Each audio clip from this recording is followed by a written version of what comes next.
Hey folks, let's take a train tour of Gravity Throttle Racing.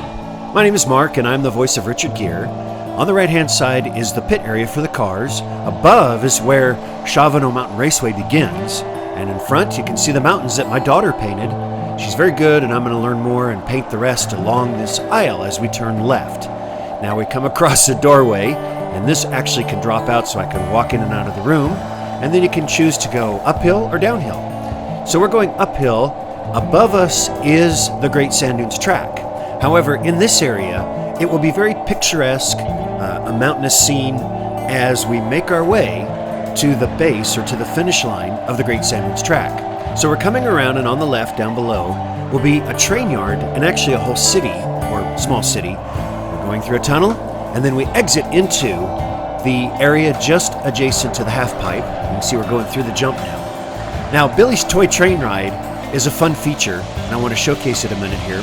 That's in real speed what it looks like. It kind of zooms around.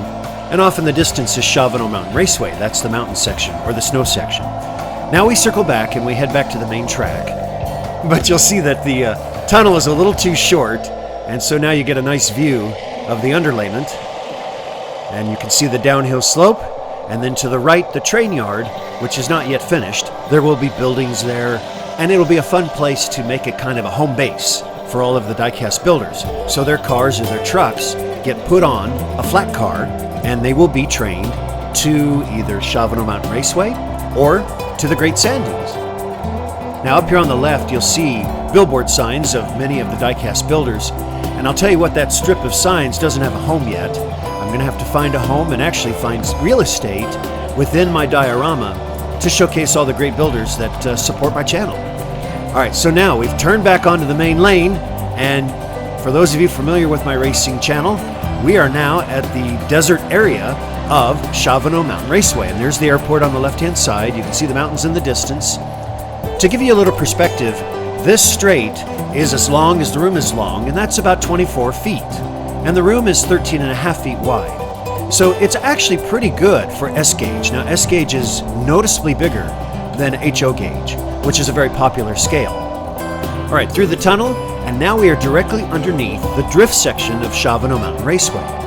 Now we're about to make another left-hand turn, and I apologize here because I didn't switch the switch fast enough, and I derailed the train. So we're gonna try again, and I mean to go all the way around to the left. You're going to be familiar with this area, out the tunnel, and now we are at a very picturesque area of Shavano Mountain Raceway, where the train goes under the jump, through Flint Head Tunnel, and back to the airport. Runway 3, as I like to call it. Now, every train diorama has to have a bridge, and here's mine.